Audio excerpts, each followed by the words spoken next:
We've created something wild.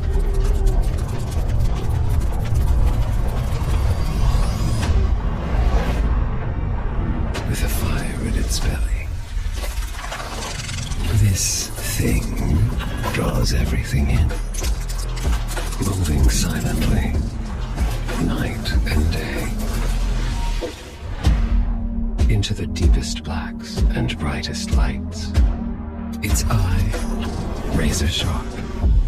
Its sound, deafening. Pretty. Dangerous.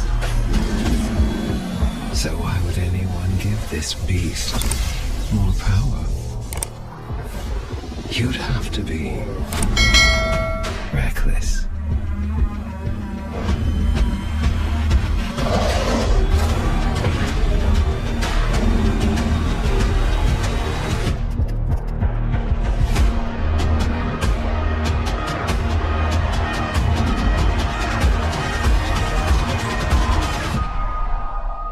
What have we done?